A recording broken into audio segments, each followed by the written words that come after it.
fleet, with you. Is uniquely suited.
Good morning. We're starting 15 minutes earlier than usual to accommodate a number of our members who are also due to participate in very important deliberations on another committee.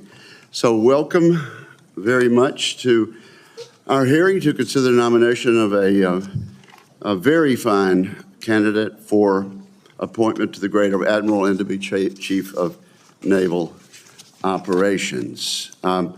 Admiral Darrell Caudle and his family are here. Thank you for being here today. As Commander of the United States Fleet Forces for the past 4 years, Admiral Caudle has been responsible for the readiness, training, and deployment of naval forces. He's uniquely suited to guide the Navy through today's complex challenges. The U.S. Navy handles critical maritime missions that no other nation could shoulder. Our Navy is unmatched in its capabilities. No other Navy can operate complex naval exercises in the Pacific, defend Israel from Iranian ballistic missile attacks, and prosecute a campaign against the Houthi terrorists in Yemen, executing all these missions nearly simultaneously.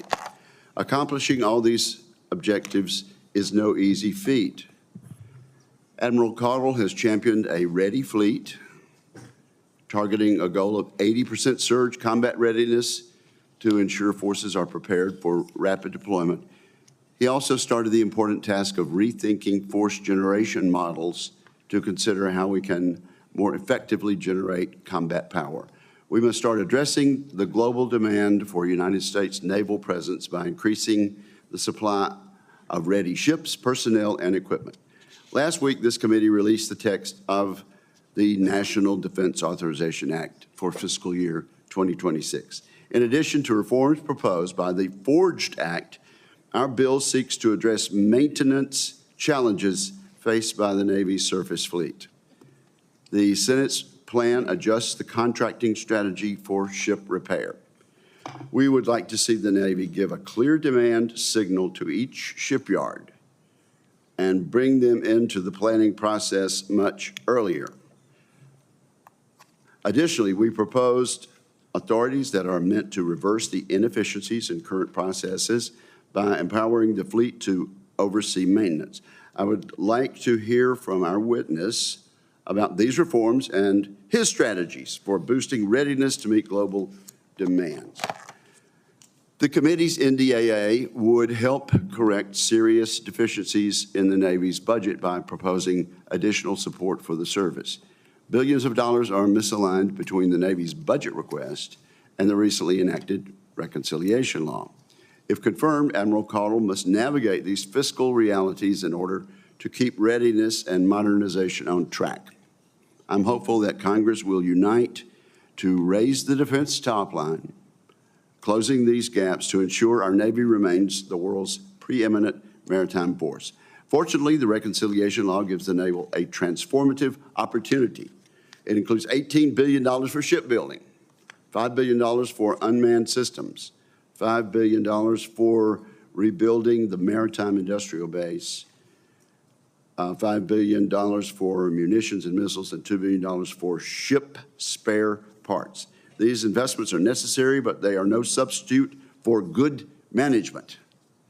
And we're going to be expecting that from our nominee. Leadership starts at the top, and I hope our nominee and Secretary Phelan will build an immediate partnership. The next Chief of Naval Operations will lead our Navy into the most dangerous threat window our country has faced in generations.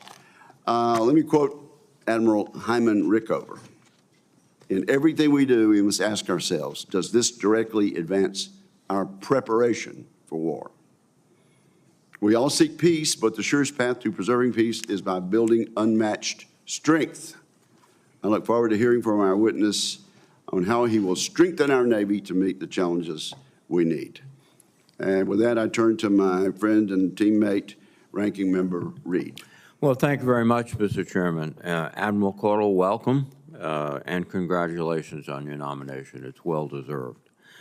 Thank you for stepping forward to continue a long career of service to the nation and the Navy, and let me extend my appreciation to your family, too, because they've been with you every step of the way. Admiral, you've been nominated to be Chief of Naval Operations, and I believe it's important to start by acknowledging the unusual conditions around your nomination.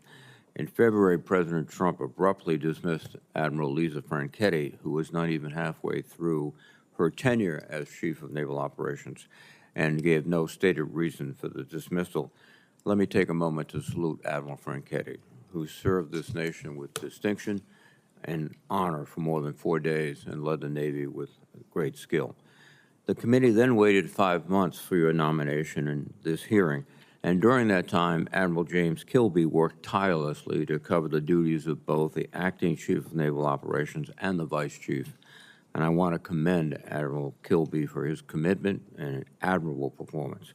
But the question remains as to whether the actions of the administration have and will continue to have an effect of undermining the ability of naval leaders to do their jobs. I hope, in fact, that will be the case. They will do their jobs. Admiral Caudle, I think we're all glad to consider your nomination today. You have a wealth of experience to bring to this role, including your current position as Commander of Fleet Forces Command and prior leadership assignments in Strategic Command, and importantly, as a submariner. The U.S. Navy remains the finest maritime force in the world, but it has struggled to grow and maintain its fleet. For several years, the service has fallen well short of its shipbuilding and deployment plans. The number of vessels, including an aircraft carrier and multiple destroyers and frigates, are behind schedule, in some cases by several years. And I would also note that the Virginia-class fast attack submarines and Columbia-class ballistic missile submarines, which are critical for maintaining our undersea advantage and nuclear deterrent against competitors like China, are both facing construction delays of over a year. I'm also concerned that deferred ship maintenance, reduced steaming and flying hours, and canceled training may have created readiness problems within the Navy. And I will ask going forward for your views on these challenges. I would note that the United States' greatest comparative advantage over China is our global network of allies and partners. The agreement between Australia and the United Kingdom and the United States to collaborate on nuclear submarine production through the AUKUS partnership is a meaningful step forward. Successful implementation of this plan will require responsible oversight and a stable industrial base. And Admiral, I hope you will share your views on what we have the capacity to produce now and in the future, and how we can provide the budget and resources to match the demand. Finally, your highest priority must be ensuring the readiness of your sailors to perform their missions. In recent years, the Navy has struggled with quality of life and morale challenges within the force. If confirmed, you will be expected to support a culture of leadership, trust, and teamwork throughout the fleet, and to champion the care and well-being of our sailors and their families. And Admiral, I would ask that you share how you plan to carry out these responsibilities. Thank you again for your willingness to step forward to lead the Navy at this important time, and I look forward to your testimony. And again, thank you, Mr. Chairman. Well, thank you very much, Ranking Member Reed. Now, Admiral Cardwell, we ask you for your opening statement. Well, thank you, Chairman Wicker, Ranking Member Reed, and distinguished members of the committee. It is truly an honor to appear before you today. I'm deeply grateful for the confidence of the President, the Secretary of Defense, and the Secretary of the Navy in nominating me to be the next Chief of Naval Operations.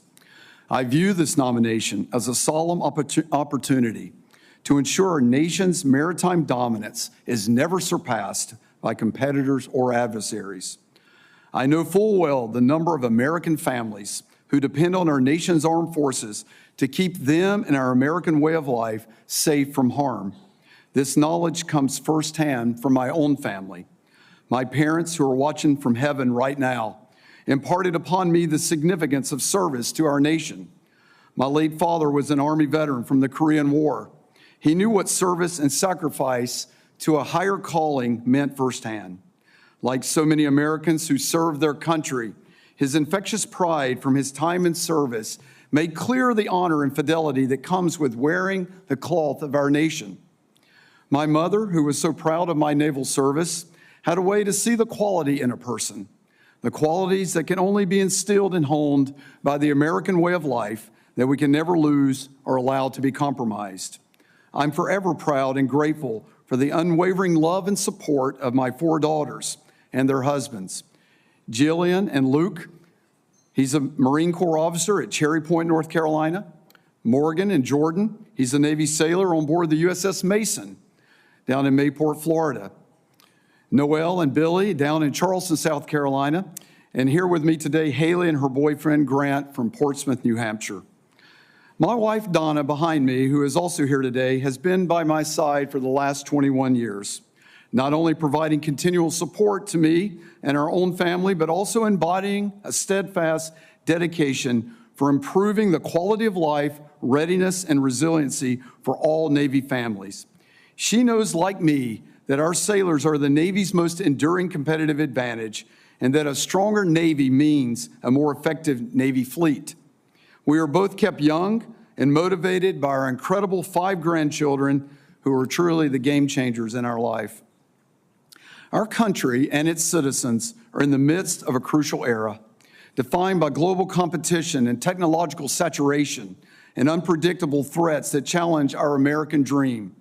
Within this context, our Navy finds itself central to what will likely be the most important chapter in the 250-year history of the incredible story that defines American naval dominance. Years of shrinking fleet size and diminished shipbuilding capacity and on-time repair delivery execution have manifested themselves as persistent challenges, persistently masked by unquestioned naval supremacy throughout the last 3 decades. As China continues to grow its naval strength and the potential for peer naval conflict grows at a steady pace each passing day, the veil is slowly lifting on the impacts of poor choices made decades ago, which leveraged a perceived myopic peace dividend and now pressurizes and oversubscribes our decision space for the choices we face today. These choices will similarly ripple into our future, with impacts that could, without intervention, shape the future design and overmatch of our great Navy.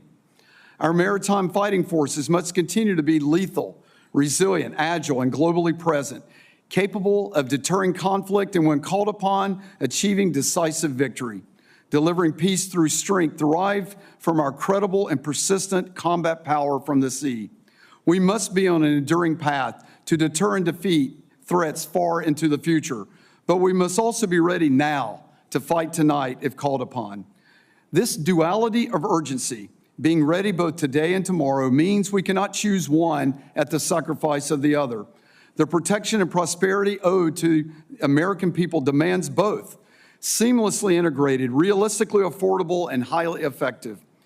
To achieve this, if confirmed, I will relentlessly pursue full spectrum readiness, modernizing our fleet's capability, scaling readiness capacity, and aggressively forging our resilient and resourceful sailors who bring all that combat power to life. I also plan to deepen integration across all domains, from sea, air, cyberspace, and undersea like never before, massing effects from multiple vectors, platforms, and environments, seamlessly integrating these effects with the joint force along with our allies and partners. To outpace our adversaries, we must turn them with thoughtful approaches to warfare, harnessing innovation to take longer strides at a faster pace, relying on the ingenuity, skill, and brilliance of the American workforce and the reimagined industrial base.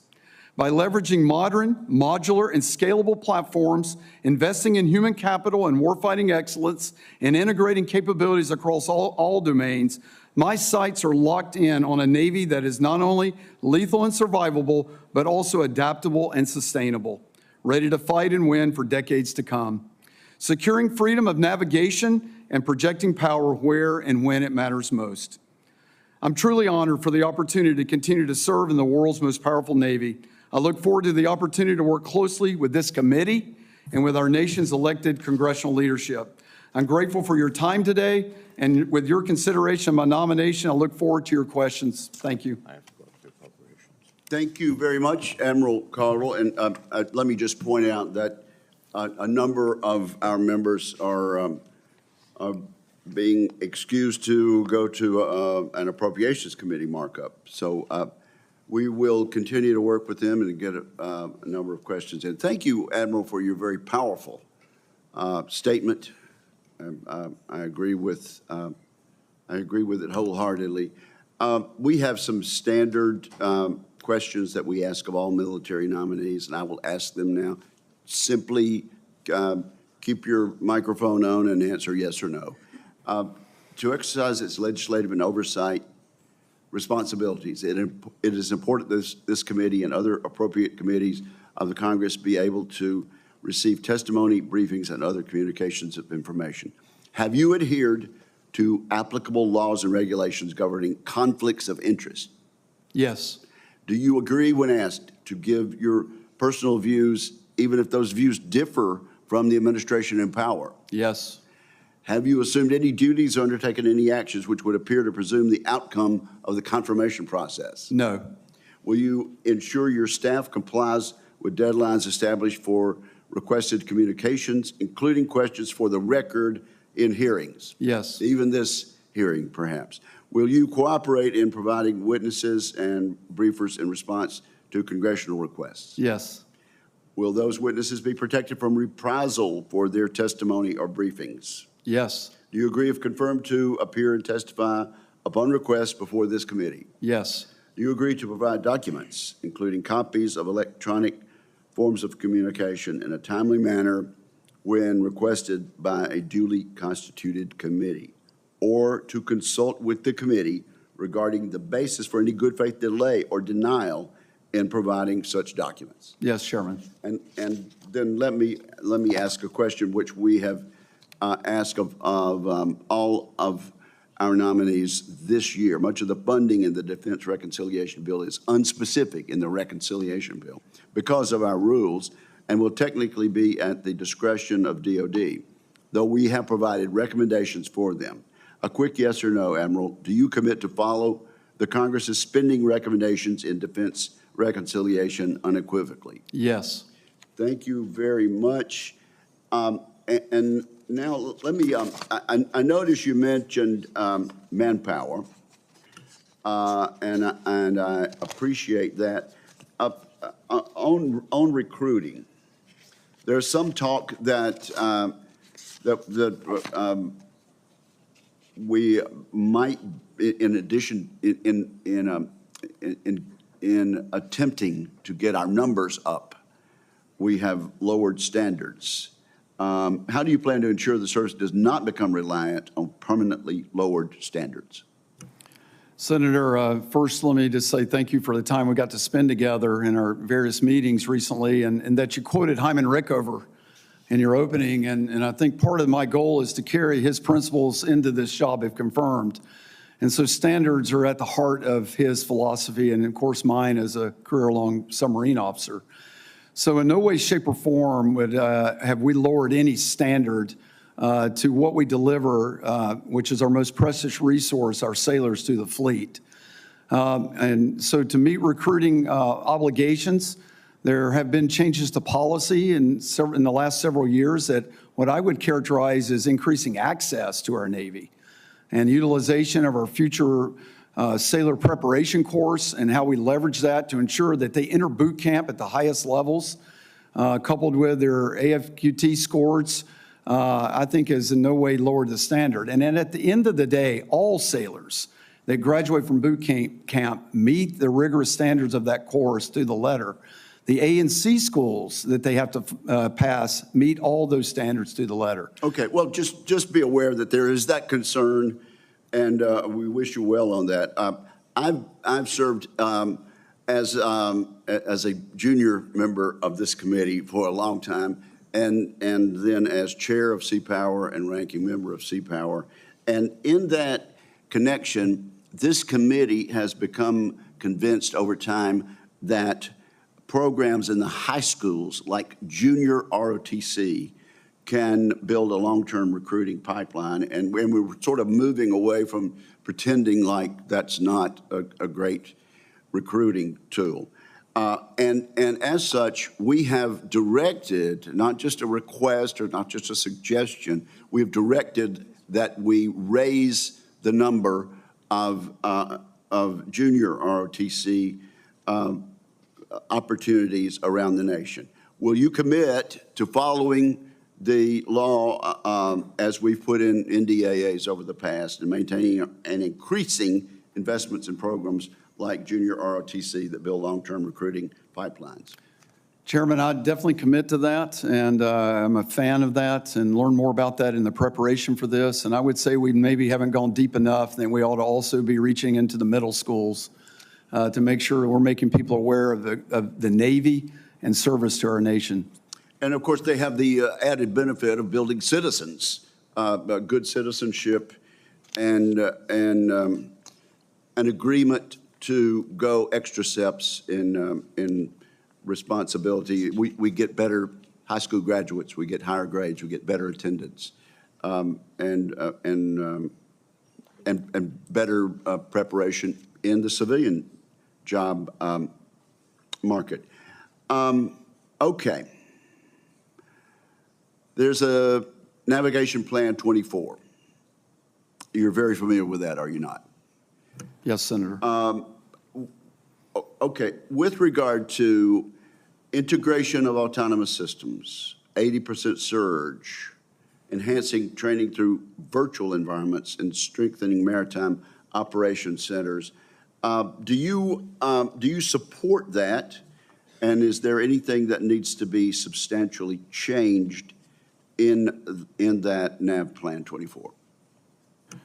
Well, Chairman, the navigation plan, I think, did a great job at identifying all the critical capabilities that we need to fight and win. And the prioritization of those has been heavily invested in our ability to deliver the capabilities, in particular against our most pacing threat of China. If confirmed as the next CNO, I will probably reemphasize my obligation to sailor quality of life, which I think is extremely important, and really quality of service, which is the combination of quality of life and quality of work. And what I term the foundry from my time at Fleet Forces, which is the compilation of all the unaccompanied housing, schoolhouses, piers, infrastructure, hangars, really the bedrock by which we launched the Navy from, I think needs additional attention. So in addition to the capabilities that are captured in the navigation plan as it currently exists, my emphasis will definitely be on sailors and their ability to conduct business in a most effective way. Thank you very much. And we may go into that further. Senator King, you are now recognized. Thank you very much, Mr. Chairman. Admiral, congratulations and thanks to you and your family for your commitment to this country and for your willingness to step into this very important role. First, I want to convey some congratulations through you to your mates in the Navy for the incredible performance of the Navy in the Red Sea. I have to mention at least one of those vessels was a Bath-built destroyer, but the performance, I've had multiple briefings, was really extraordinary and reacted to a difficult situation extremely well. So if you would please convey the congratulations and thanks of this committee and the Congress for that bit of bravery, courage, and military technology and manpower. It was a great effort. Thank you. Senator, I will pass that. I also, on a parenthetical, want to thank you and thank the Navy for sending ships to Maine. And I want to emphasize why that's important. We were talking about recruiting. One of the problems in our country today is that we've closed so many bases that young people don't see people in uniform anymore. So having a ship at the Rockland Lobster Festival or the Eastport 4th of July Parade, or I'm sure other parts, other coastal communities in this country, makes a difference in showing the flag, if you will. And I hope you will continue that practice because, again, I think it fits into the recruiting effort, but it also just notifies our citizens of the importance of the Navy and what you're able to project. Well, thank you, Senator. I completely agree with that. Thank you for the time we got to spend together. Thank you for what Maine gives the Navy. From the top at Cutler, at our fixed submarine broadcast site, all the way down to the bottom to the disputed location of Portsmouth Naval Shipyard. Aren't you a diplomat? But thank you, sir. Senator Shaheen isn't here. You can say it's in Maine. Well, I really appreciate that. Now, one of your important roles as CNO is as a military advisor to the president. And it's critically important throughout history, and at this time as any other time in history, that you be willing to give your best military advice regardless of the preferences of the president. This is a famously strong-willed president. Are you willing to give the president advice he may not want to hear based upon your best military analysis? Senator, I am absolutely ready to do that. I think it's an obligation. I've sworn an oath to do that, and if confirmed, I will do that with my utmost ability. I appreciate that. That's you may be tested on that, but that's that's exactly the attitude. Otherwise, we're not serving the president well or the country well. We talked about industrial base. It was touched upon. One of the things that's missing, and it has been missing, and this isn't on your watch, is the 30-year shipbuilding plan. We always talk about the industrial base. One of the things the industrial base needs is a consistent demand signal.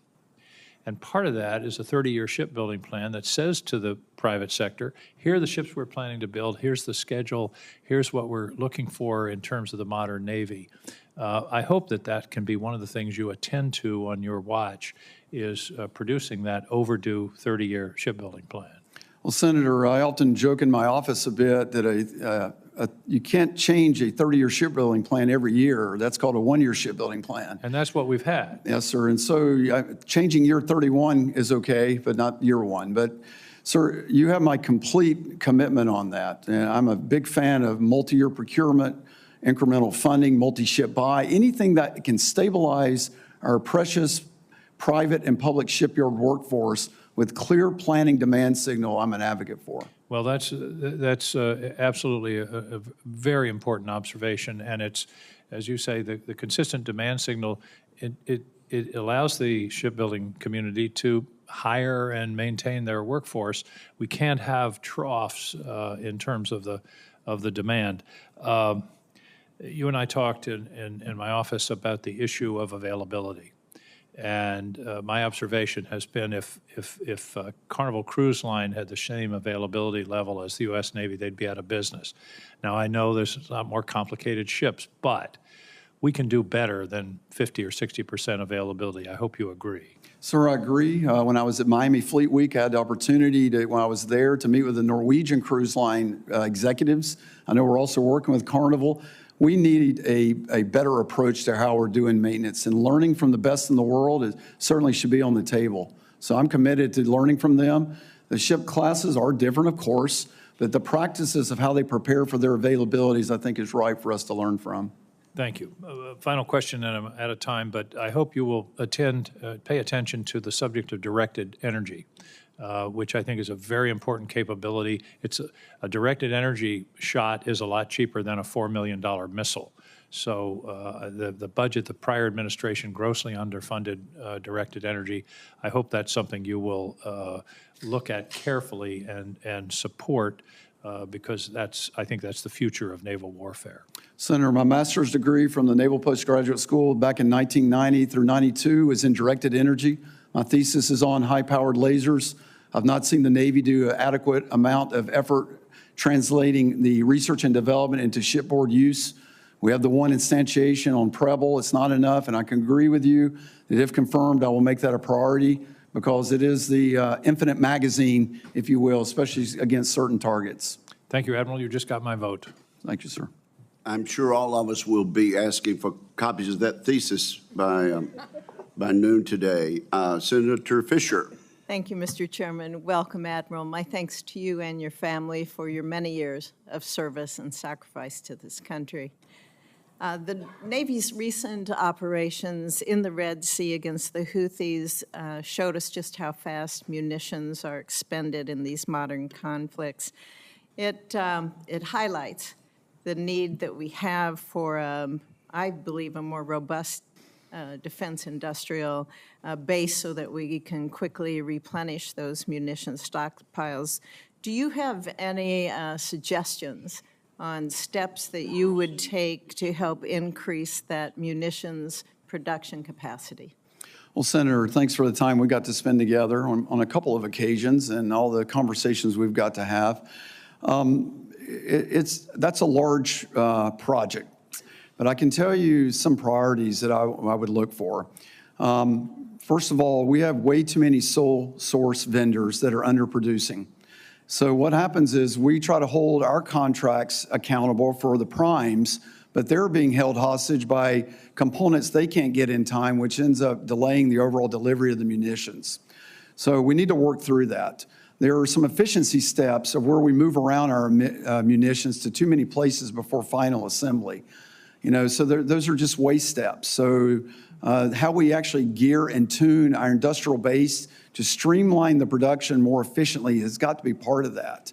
I often tell to my team that we roll a Ford F-150 off the assembly line every 20 hours, but it takes me greater than a year to build an SM-6. It's just unacceptable. And so the Defense Industrial Base, it has got to come along with the Navy and working with this committee with some innovative ideas of how to streamline the process where we translate the incredible R&D side of what we're able to do in the United States with more emphasis on the production side.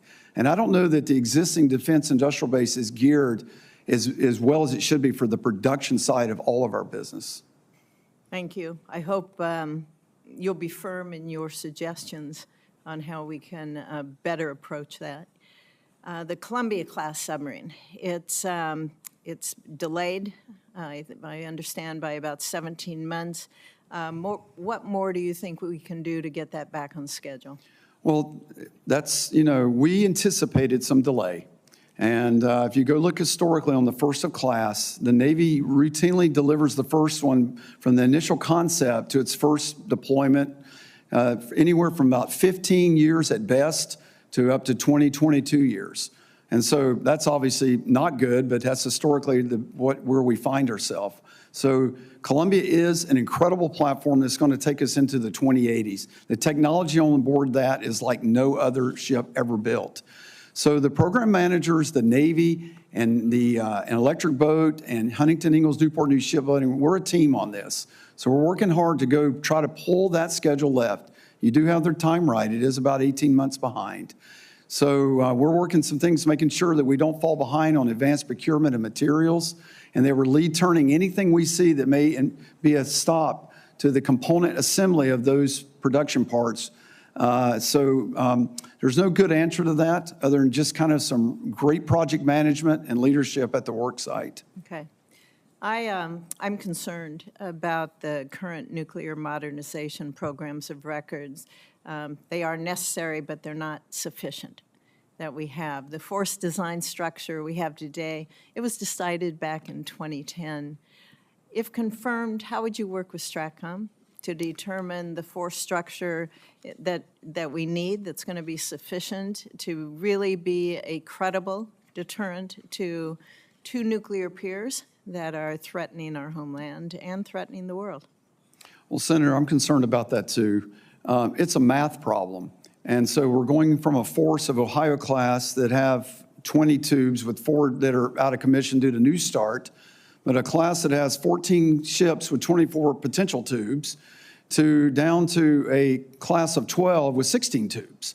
So there's going to have to be some sophistication and thinking about how we do the operational plans at U.S. Strategic Command, because General Cotton bears the risk of that new force structure design. So I have to work closely with Strategic Command to understand that and how the peer competition is growing in the nuclear space, with China growing, is going to be handled with the new Columbia force structure. And as you work with STRATCOM, as all of you work with STRATCOM to meet these threats and be able to come up with a plan that's going to be sufficient, how important is it for this committee to listen to you? Senator, I think it's very important to you to listen to me. I think we are, bring a lot of experience. Again, I'm a 40-year veteran in this, and so there's things that we can always learn, but we do have a lot of experience in this exact problem set. Thank you, sir. Thank you, very much. Senator. Thank you, Senator Fisher, and best wishes in the Appropriations Committee markup. Senator Hirono. Thank you, Mr. Chairman. Congratulations, Admiral, and thank you and your family for your service to our country. To determine or to ensure the fitness to serve of the nominees who come before any of my committees, I ask the following 2 initial questions, which I will ask of you. Since you became a legal adult, have you ever made unwanted requests for sexual favors or committed any verbal or physical harassment or assault of a sexual nature? No, Senator. Have you ever faced discipline or entered into settlement related to this kind of conduct? No, Senator. Admiral, the Navy is currently building a new dry dock at Pearl Harbor to support the Virginia-class submarine maintenance. And this construction project is the largest in DoD history at nearly $4.5 billion, but has faced significant cost overruns, including an $834 million increase just last year. Additionally, the project is now about 4 months behind schedule.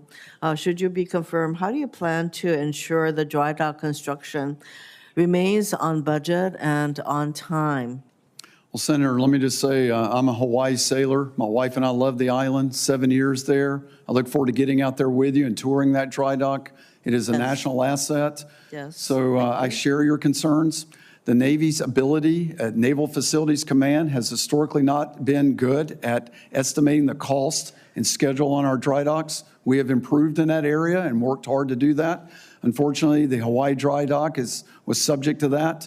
It's unfortunate that those cost overruns occurred.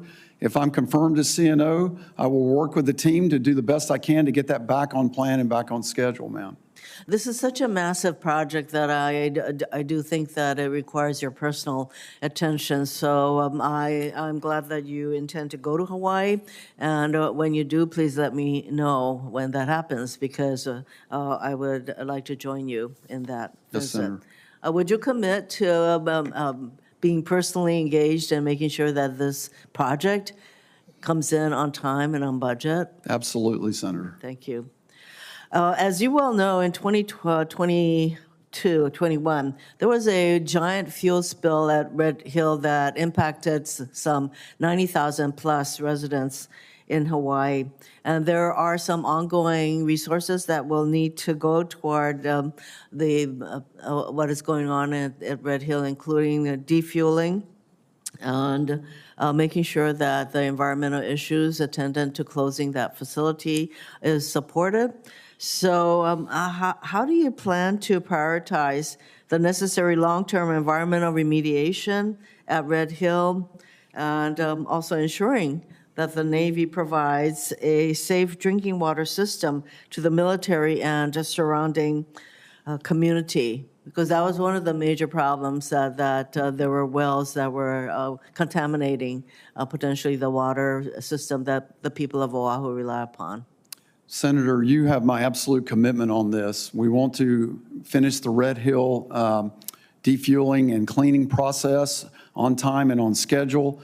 I look forward to working with you personally, my environmental team, and to make sure that all facets of the parts that the Navy's responsible for are completed on time and to the maximum extent possible. And I think you probably understand that the DOD is engaged in very important lease negotiations in Hawaii to enable mainly our Army and Marine forces to be able to train on the Big Island, and that the entire incident involving Red Hill led to a lot of uncertainty and questions from the people of Hawaii as to the military's engagement in Hawaii. And so it is very important to engage with the community, and I would like to have your commitment that you will prioritize that kind of sensitivity toward making sure that we do not, that the military does not continue to raise issues as to whether or not we can count on the military to do what is right. Senator, you have my commitment to that. I have some other questions for the record, but let me get to one that I hope will be a very easy yes. As you know, the United States has not ratified our commitment or our participation in UNCLOS, and especially as what is going on with Russia, et cetera. You have had, there have been your predecessors who have said that supporting U.S. accession to UNCLOS would be a good thing. Do you agree? Senator, I agree from the Navy perspective that the provisions in UNCLOS from a maritime piece, my equities if are captured by that. It is my understanding, and I'm not steeped in this, that the lack of ratification of that deals more with, at-sea mining and some of the definitions and possible constraints that UNCLOS could have on our ability to do what we need as a nation. It's outside my lane. I would say that it's about time that we ratified our participation in UNCLOS, especially with what is going on with, as I mentioned, Russia and China's activities. Thank you very much, Mr. Chairman. Thank you, Senator Hirono. Senator Scott. Sure. Thank you, Chairman. Admiral, you got the right background. You're going to do an outstanding job. And I want to thank you for your years of service, and I want to thank your family for their sacrifice and their commitment to you. I think you're going to be doing an outstanding job. You are doing a fixer-upper. You got a lot of work to do. As a enlisted guy that joined after high school, I hope you remember all those young men and women that come right out of high school and have real core beliefs in our military and the opportunity they have, and hope you'll treat them with respect and help them give the opportunities that I had when I was in the Navy. Yes, sir. So I've been up here 6.5 years. The federal government, in my opinion, has had unbelievable lack of accountability. I'll just give you one at the Navy. The new destroyer, the DDG-125, was commissioned in October 2023, and yet it can't be deployed until at least 2028 because it has a radar that needs to be tested. It didn't seem to make much sense. So why, do you have any idea why the Navy would build a ship and not test the radar on the ship before commissioning it? Senator, I share your frustration with that trend. I've seen it far too often. We're in the shipyard for years. We come out and immediately have to go across the pier and get into a modernization period to actually go get modernized before I actually deliver. I want to work very closely, if I'm confirmed, with our program offices on fixing that. The integration of all the systems, the timely delivery of all that, and the turnkey ability for that ship, once it's ready to be handed over to me, needs to tighten up. And if I'm confirmed, I'll work hard to try to assuage the problem that you've just described with the Lucas. So do you think that that you will have the authority to hold people accountable, both the people in the military, the people, the civilian workforce, and the our suppliers? Because it seems like it's all three. We haven't held our military leaders accountable, the people that work, the civilians, or these suppliers. Give me a break. If I'm a business guy, if this so happened to me, somebody would not be there. I'd say, you're really nice, but you're not going to work here. Senators, you and I discussed in our office call, the holding of military program managers accountable, I've struggled with in my career. We have a very clear mechanism for operational commanders. It's not so clear with program managers. These are complex programs, multi-billion-dollar programs. I know the Secretary of the Navy and I have discussed better ways to actually ensure outcomes are happening in our programs and accountability and measuring the performance of people better that do that type of work. On the industry side, it goes to my opening a bit about sole source. When I find myself in monopolistic type of environments, the contracting strategy that I can get to utilize to do any type of accountability and incentives is challenging, but it's not insurmountable, and I do think we need to improve there, sir. Yeah. Well, in business, my goal was don't deal with monopolists. I remember somebody told me I had to do business with them. I said, well, if I do, I will, but I figured out how not to do business with them. And so I saw them about 6 months later, and he told his wife that's why we didn't make our numbers last quarter, because we moved so much business. So if at the end of your time in this role, what will be you'll say I succeeded or failed? What's your true north? Well, I think you would see a Navy that's got a ship count that's climbing commensurate with a 4-year assignment, where we're on pace with the delivery, meeting the contractual delivery dates and not over by 1 or 2 years as we currently experience. You'd see the gaps at sea on our ships have gone to zero. You see the munition floor requirements that we have completely met. So you can't win a war without munitions. You'd see the backlog of supply parts that we use typically as a bill payer frequently at the end of year, re-zeroed out so the lockers on board our ships are filled with the repair parts they need, and that the world-class training that our sailors deserve is just firing on all cylinders. So if I can accomplish those things at the end of this assignment, if I'm confirmed, I'd be pretty happy. You're going to do a great job. Congratulations. Thank you, sir. We would be exceedingly happy. Senator Kane. Thank you, Mr. Chair. Admiral Cottle, good to see you again. And Senator Scott talked about at the beginning about just please respect the sailors. And I just want to share with my colleagues, Admiral Cottle and I have worked pretty closely together on a very thorny problem, which is we had 2 clusters of suicides among sailors in Hampton Roads. A number of sailors connected with this long refueling of the GW where they were, in dock in a kind of a pointless waiting for Godot situation. And then also a number of sailors who were assigned to limited duty status at the Mid-Atlantic Regional Maintenance Center. And I just want to share with my colleagues, along with everything else he was doing to make sure we could win battles, and I'm going to ask about that in a second, Admiral Cottle really, really took this very seriously and made a number of changes in both of these units and more generally throughout the Navy that I think demonstrates a real focus on the success of each individual sailor. And I just want to thank you for that, Admiral Cottle. With respect to winning battles, I don't think you've gotten enough credit. I don't think the Navy has gotten enough credit for the work in the Red Sea, and I know my colleague, Senator King, just brought that up. We've been getting a lot of briefings about the work in the Red Sea against the Houthis, keeping shipping lanes open for global commerce, et cetera. A lot of those briefings have been in classified settings, and I'm not sure the public has fully understood the degree of danger that the Navy has been under, the daily assaults and attacks that the Navy has been under, and that essentially, you've kind of been 1,000% during this. Talk a little bit about the success of the Navy in these operations and lessons learned going forward. Well, Senator, thanks for all the time you afford me and our partnership in Hampton Roads area. It's crucial, as you know, that industrial base there and what it brings to Virginia. So thank you for that.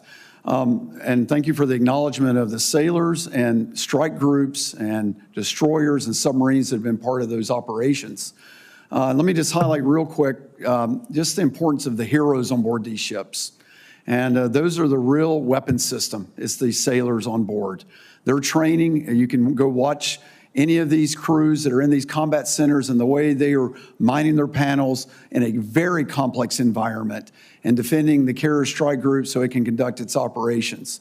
The rate of learning and the turnaround between when we get an engagement data set back to the community of practice, which is our Warfare Development Center, the team at Dahlgren, the surface commander in the Atlantic, to digest that, to make sure the shot doctrine, the weapon selection, the algorithm used by the Aegis combat system is perfectly tuned and made adaptions in real time was world class on that. And then finally, just the evolution of actually attacking each attack with the right munitions. So using more air-to-air assets, which are cheaper than an SM-6 or an SM-2, and using electronic warfare to do that when possible. And so that learning curve has been great there. And then the spectrum of care we've given those warriors who have operated in that engagement zone starts in the Red Sea. On the transit back, we give them a hero's welcome when they return to the pier, and we continue to follow up with them afterwards to make sure they get the care they need. I really appreciate you sharing that. We've been very aware of the learning that we are all doing based on watching evolution of the battlefield in Ukraine, but this battlefield in the Red Sea, where the Navy has performed so well, has created a lot of evolution of practice in ways that we can bear fruit going forward.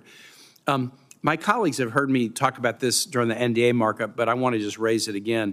By including defense spending in the reconciliation bill, we had some strange issues arise as we assessed the Pentagon's budget request. The example was the Pentagon made assumptions about how much money the reconciliation bill would have for Virginia-class subs, but that turned out to be off by $2 billion. We fixed a significant portion of that deficit. The chairman was key to that. There still remains a gap. So I'm concerned that there could be a cascading effect over the next several years. But one thing that could help give us some clarity on the issue going forward would be timely delivery of a 30-year shipbuilding plan. Should you be confirmed, do you commit to timely delivery of the 30-year shipbuilding plan with the President's budget request so that we can make sure we're aligning our needs with our resource allocation? Senator, I commit to that. I will work diligently with the Secretary of the Navy to deliver that on time. Last question I'll ask is this. I am a big supporter of AUKUS. What's your assessment of AUKUS's progress and what might Congress do to help keep it on track? Well, Senator, for everyone, there is no question that Australia fields incredible submariners. They have served on board U.S. submarines and with me personally for decades. I'm personal friends with the Chief of Staff of the Navy there, Mark Hammond, and he and I are good friends for a long time. So the question of Australia's ability to conduct undersea warfare is not in question by me, I think, or anyone. But as you know, the delivery pace is not where it needs to be to make good on the Pillar 1 of the AUKUS agreement, which is currently under review by our Defense Department. So I think rightly so, we do have to understand whether or not the industrial base can produce the submarines required so that we can make good on the actual pact that we've made with the UK and Australia, which is around 2.2 to 2.3 Virginia-class submarines per year. That's going to require a transformational improvement, not a 10% improvement, not a 20%, a 100% improvement. We need to do that, though, don't we, Admiral? To improve? But we need that transformational improvement, do we not? Absolutely, Chairman. Absolutely. We need a transformational improvement and the ability to deliver twice the capacity that we're currently delivering. So if I can follow in on what the Senator has asked, we need to quickly and resolutely get to where we need to be to fulfill our Pillar 1 obligations and move on to Pillar 2. Is that your assessment? Well, yes, Chairman. My assessment would be Pillar 2 we need to have that on on steroids already It's, the technology transfers and the things we're doing with artificial intelligence and cyber and undersea unmanned vehicles, all those types of things that we can collaborate with our great partners in the United Kingdom and Australia needs to be working in parallel. But in parallel, we need to transformationally improve the output of the 2 yards that are producing our Virginia-class submarines. There needs to be some creativity, some ingenuity, some outsourcing improvements, stop the attrition levels that are currently there today at those 2 yards. And so we need an all-hands-on-deck approach to this to get to the 2.3 submarines per year. Do you commit to doing that? I do. I want to work closely with both of those companies and our program offices and the Secretary of the Navy and your committee and the entire congressional team to actually improve production. Well, I'm glad Senator Kaine raised this. And it was obvious that it needed to be raised, but I'm glad we were able to nail that down in this hearing. So thank you, Senator Kaine. Senator Budd. Thank you, Mr. Chairman. Admiral, it's great to see you. I enjoyed our conversation a week or so ago. It's great to see a North Carolinian here, even so much. We got a great 100 counties, but I think we even share roots in Forsyth County. So it's great to see you, and congrats on your nomination. Glad to see your family and supporters here as well. You've said, Admiral, that many other Navy leaders have talked about rebuilding and boosting production of our Navy fleet. And, it's a decade-plus endeavor. And my concern is that our adversaries, they're not going to wait for that decade. They're going to try to outpace us. And I'm also concerned that the next conflict's not going to look like what we're building towards. It might include it, but it's also more than that. So, Admiral, what steps will you take to invest in unmanned systems, whether that's aerial, surface, underwater, and how do you see them used for projecting power? Well, Senator, thanks, and it's great to have a North Carolinian here with me, and I appreciate the time we got to spend in our office call. There is no question that unmanned robotic autonomous systems will be part of any modern warfare going forward. The learning that we've had from the Russia-Ukraine, we see it in spades, we see it from the Israel conflicts. We're all learning from this. Everyone is, including our adversaries. So we have to pace that.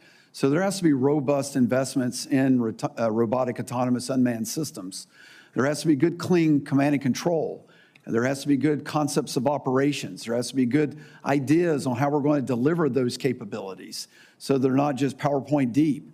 There's got to be good sustainment. And if we're going to make things actually call them attritable, they really need to be attritable.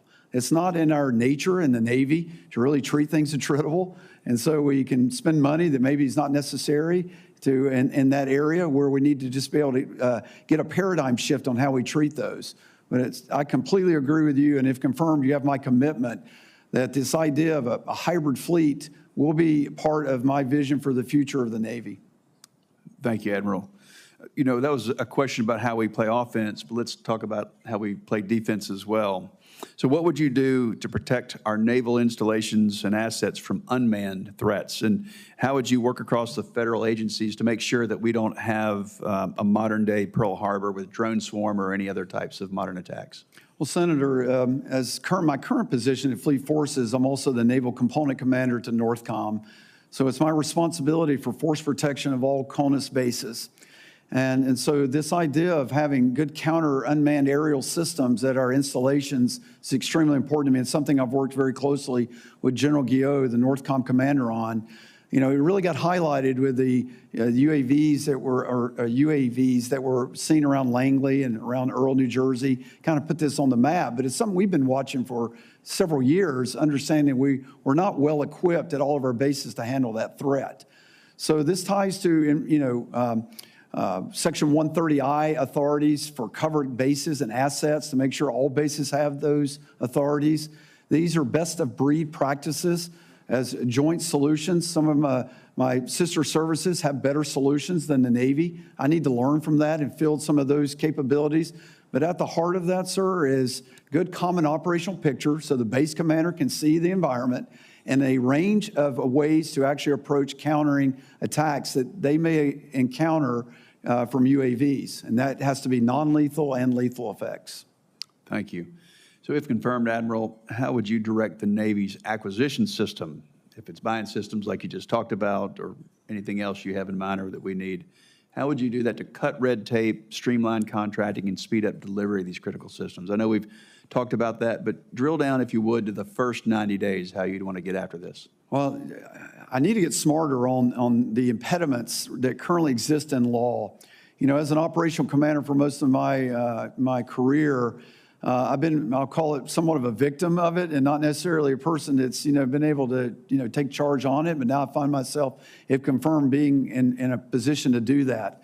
I know there's a lot of red tape. I know there's a lot of antiquated laws. I know there's a lot of acquisition process that needs to be streamlined. I know there's authorities that need to be pushed down with better delegation, commercial solution offerings and agreements that we need to leverage to actually get these capabilities faster and more effectively to our warfighters. And then a quick ability to actually test, field, experiment, and get this out in the actual deployment cycle, so we're actually getting the entire Navy's hands-on approach to actually operating these systems more effectively. Thank you. Any thoughts on working with international partners for maintenance and repair for our Navy fleet? Senator, I think this is the state of our maintenance and shipbuilding and other areas of the like is a 100% all hands on deck. So I would be remiss if I didn't consider partners that want to help me until I get my ship industrial base in the United States, along with the Department of Defense and the interagency, this is a whole of government approach, up on step. So I do agree that allies and partners can be crucial in helping us in this interim time while we're working to get our industrial capacity in the United States to the place it needs to be. Thank you, Admiral. Admiral, as you drill down on obstacles that may exist in law, do you think that you will be led to a number of the Forged Act provisions that exist in this committee's NDAA? Well, Chairman, looking at the Forged Act from where I sit now, and I'm not deep in it, but I wholeheartedly agree that we need to streamline and make more efficient the acquisition process. We need better commercial solutions. We need better authorities, again, as I mentioned, to push that down to a level to where decisions and the right dollar amount is tied with that decision delegation. We need to actually improve the efficiencies, that we're not drowning under the paperwork of getting these types of capabilities. The devil's are in a bit in the details, though, as you and I talked about.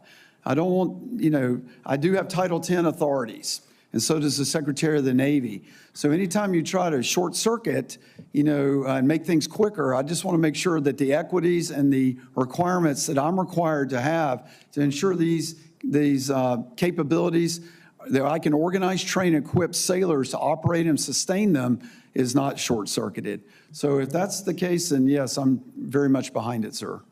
Well, and it happens that we will not be able to put our NDAA on the floor next week, in all likelihood. So you got 4 weeks to really drill down on some obstacles that we might be able to remove for you as we go to the floor. So thank you very much on that. Senator Reed, you are back in the room, and we're glad to have you. Thank you very much, Mr. Chairman, and welcome again, Admiral. The Commandant of the Marine Corps, General Smith, indicated that the need for 3 Marine Expert Units, MEUs, is actually his North Star, as he called it, essential to the Marine Corps.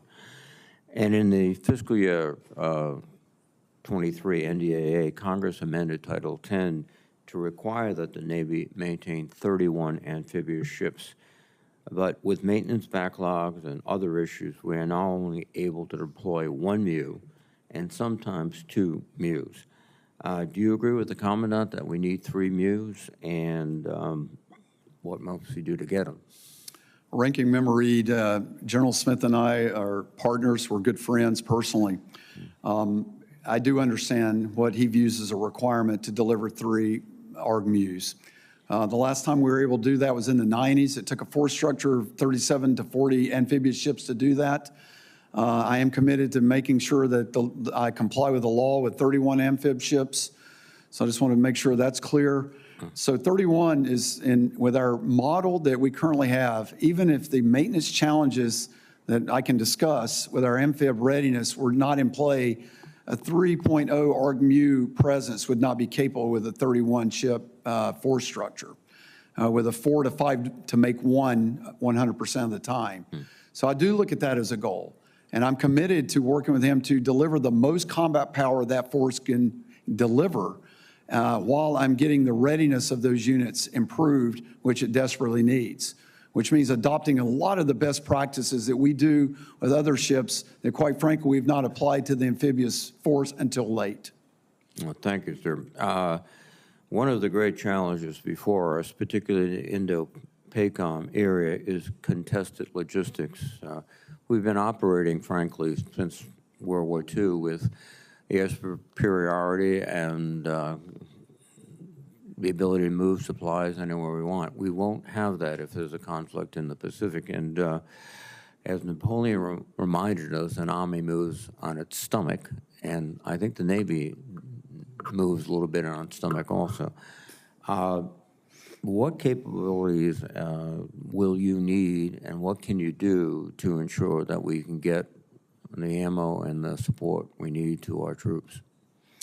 Well, Senator, this is one of the, if not one of the most complex problems that the Indo-Pacific Commander has and the PAC Fleet Commander has, is to rearm, resupply, repair, replenish our units that are conducting high-end warfare in a very contested environment.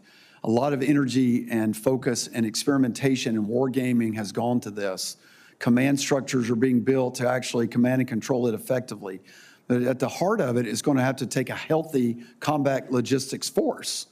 Okay, so I've got work to do there, if confirmed as CNO, to deliver the combat logistics force that the Pacific Force Commander needs.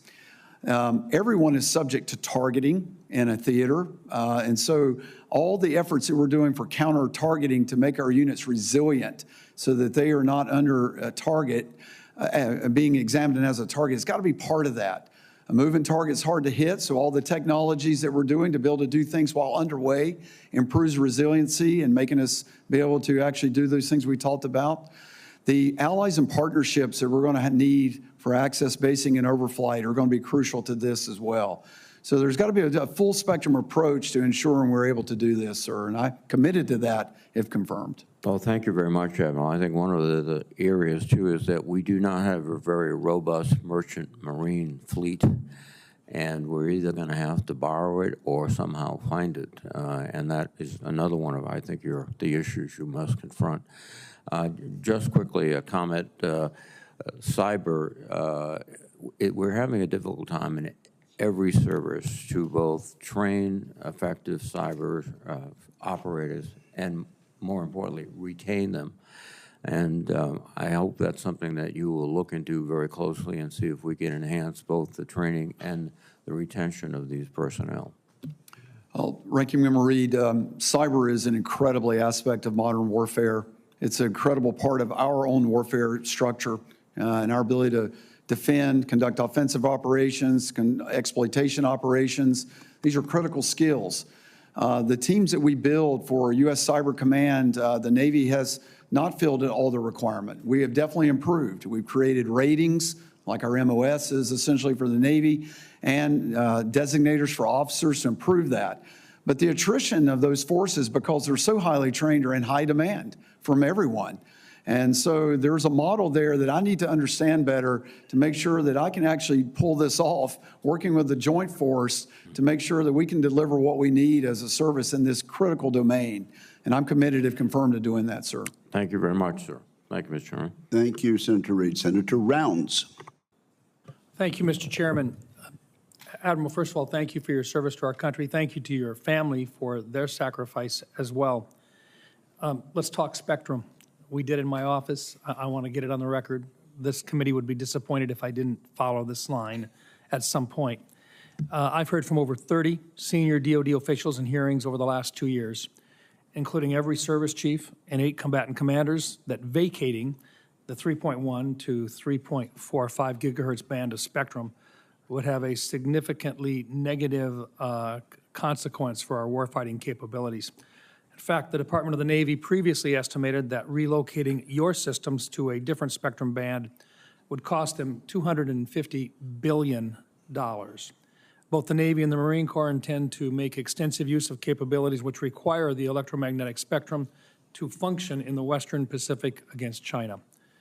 Admiral, does the Navy have capabilities operating on the 3.1 to 3.45 gigahertz band and the 7 and 8 gigahertz bands of spectrum, which would be used in a conflict with China?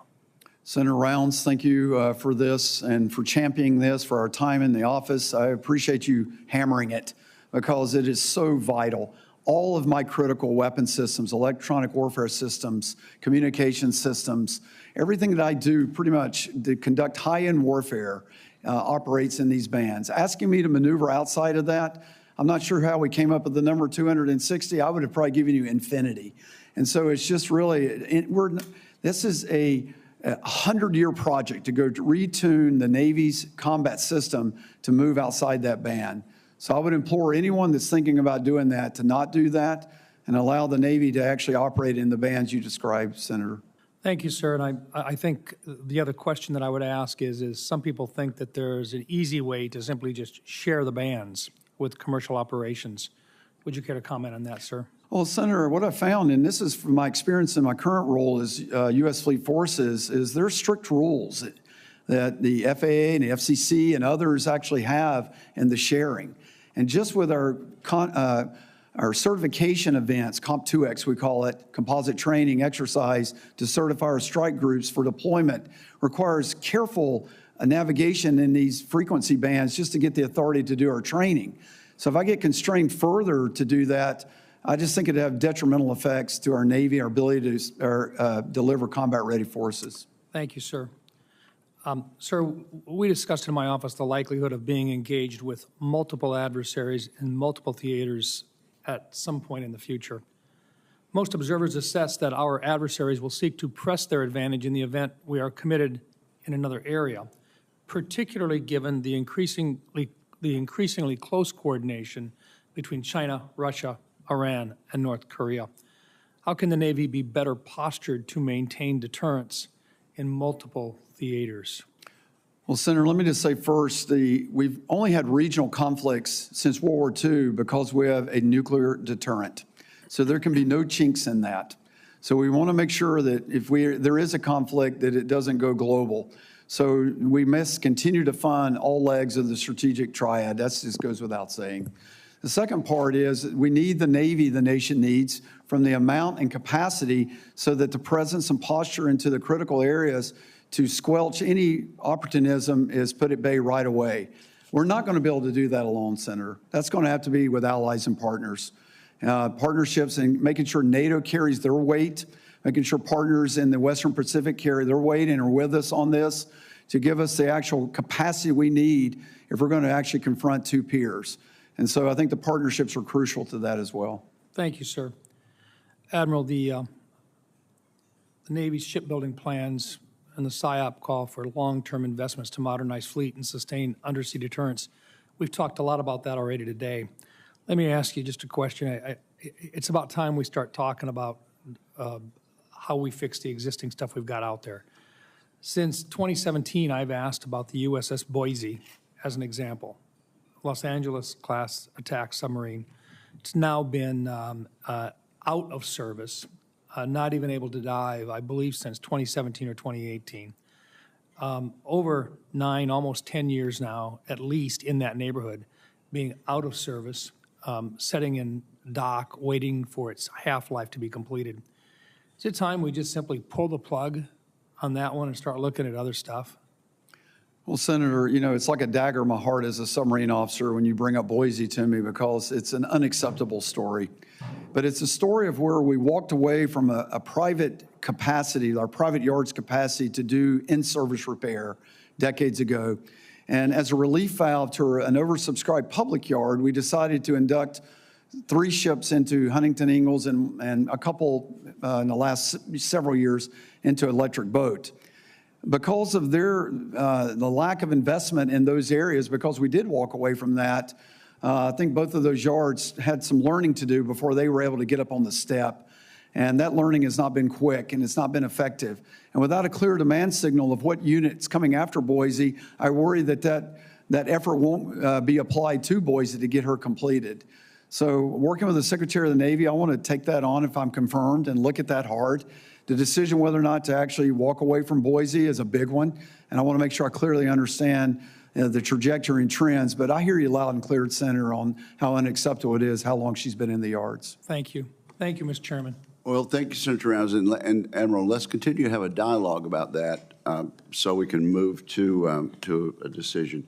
Senator Warren, I understand you are next, and you are willing to trade spaces with Senator Peters. Is that correct? Senator Peters, you are recognized. Well, thank you, Mr. Chairman, and thank you, Senator Warren, for that as well. Thank you. Admiral Cottle, thank you for your service to our nation, and certainly congratulations on your nomination. As we discussed during our meeting last week in my office, Constellation-class frigates will have versatile mission capabilities to conduct a variety of operations, including air, surface, and anti-submarine warfare. These frigates will be a key part of the U.S. Navy's surface fleet and support your critical missions in the Indo-Pacific as well as beyond. I'm proud that Michigan workers who aid these key missions make up about 40% of the workforce building Constellation-class frigates. So my question for you, sir, is what current capabilities gap will be filled by the Constellation-class frigates? And secondly, what additional missions are going to be enabled by these frigates in the Indo-Pacific in a potential future conflict? Well, Senator, thanks for the time we got to spend together, and thank you for the workers from Michigan. We need them. And I appreciate their efforts on these in critical roles for the Navy. The frigate plays an important role. It fills a gap that allows me not to have to have destroyers conduct these operations where the frigate is more suited to conduct. They historically have been world-class at undersea warfare. They're submarine hunters. And so that's really the design of that, is to have exquisite variable depth sonar and capabilities to actually detect submarines and to do that mission most specifically. But they also will have a great radar system, a combat system, and can actually be more vertical launch cells to add mass and effects to get after the very question that Senator Rounds asked about the actual capacity I need for multi-front conflicts going forward. So they add mass to the Navy in a very important way. So the small combat ship, the frigate, is a vital role in the capability it brings. Well, wonderful. Admiral, the Virginia-class and Columbia-class submarines will be the cornerstone, as you well know, of our nation's deterrent efforts in the Indo-Pacific. In recognition of their importance, since 2018, Congress has appropriated $9 billion to bolster the submarine industrial base. As we'd also discussed in our office, and I appreciate that conversation, the Navy continues to invest these funds. They also need to look beyond kind of the traditional areas that are close to shipyards in order to accelerate the manufacturing process and bring in a wide range of talent that exists all around the country. You know, for example, Michigan stands ready to support the Navy's efforts. We have very unique commercial automotive, aerospace, as well as exquisite advanced manufacturing expertise. So my question for you is, if confirmed, how are you going to harness the nationwide talent in places like Michigan and other places around the country that have this specialized talent that haven't been tapped in the past and yet can do incredible work as we build these new submarines? Well, Senator, your question is it's so on point. My experience with shipyards is the recruiting radius and who we bring into these yards is generally close to the yard itself. And unlike other sectors like my daughters are in, who recruit nationally for like a company would do, we tend to have a very localized approach. And so I think we need to open up the spigot a bit to a campaign plan that buildsubmarines.com, I think a lot of you have probably seen that, is where that's heading, is to get more folks educated and understanding that they can be part of serving their country at our major yards. So that's got to continue, and I think there's more that can be done there. There's more outsourcing opportunity that we need to do even for our Virginia class. The modular approach of how those ships are built with the floating decks and how they can be just better outsource to different vendors like we're doing in Austal Shipbuilding is one example of that. I think there can be more room for some of those ventures as well. So we have got to fundamentally, as we've talked about, improve and increase the capacity. It cannot be business as usual. So this has got to be a country level effect. And so, I guess I would end the thing is, and I heard this quote recently, and it's probably as good a time to say it as ever, about additional shipyards. And the quote goes, the best time to plant a tree is 20 years ago. The second best time to plant it is today. So whatever solution we have on going forward, if a new yard is what we need, if I start today, then in 10 years, it'll be firing up on all cylinders. So I think that has to be on the table. And because I am worried that we just don't have the capacity with just efficiency increases alone to deliver the 2.3 that's needed by our nation. Thank you, Admiral. Appreciate it. Thank you, Mr. Chairman. Let's do it. Senator Cotton. Admiral, welcome, congratulations, and thank you for your service, and thanks to your family for their services and sacrifices as well. As we discussed in our meeting, the United States is in a munitions crisis. We need more munitions of all kinds faster. Do you believe the Navy needs to increase the number of missiles and other kinds of munitions it buys in order to effectively deter and, if necessary, hopefully not, fight and win a war in the Pacific? Yes, Senator. Wars are won with munitions. Yeah, I certainly agree. To do that, would you say that we need to take an all-of-the-above approach of leveraging our organic industrial base as well as private industry to produce the munitions our warfighters need? Yes, sir. Good. I'm glad to hear it. What steps will you take, if confirmed, to CNO to ensure the Navy does, in fact, get those munitions that it needs? Well, Senator, I think this is, first, thank you for our time together and some of the conversations we had on this topic. This is no question an all-hands approach. It's really easy, I think, to finger point in this world of constraint and oversubscription and underperformance. So I'd like to break down that and really get to the brass tacks and really get a clear mapping of each of the munition lines in my head and with my team to understand where the critical stoppage points are on the flow of these munitions, where the waste steps are, where the sole source vendors are that are behind, and actually approach this from just a common sense way of thinking about unleashing the log jam of places where we're turning these munitions at pace and meet our contractual deliveries on time.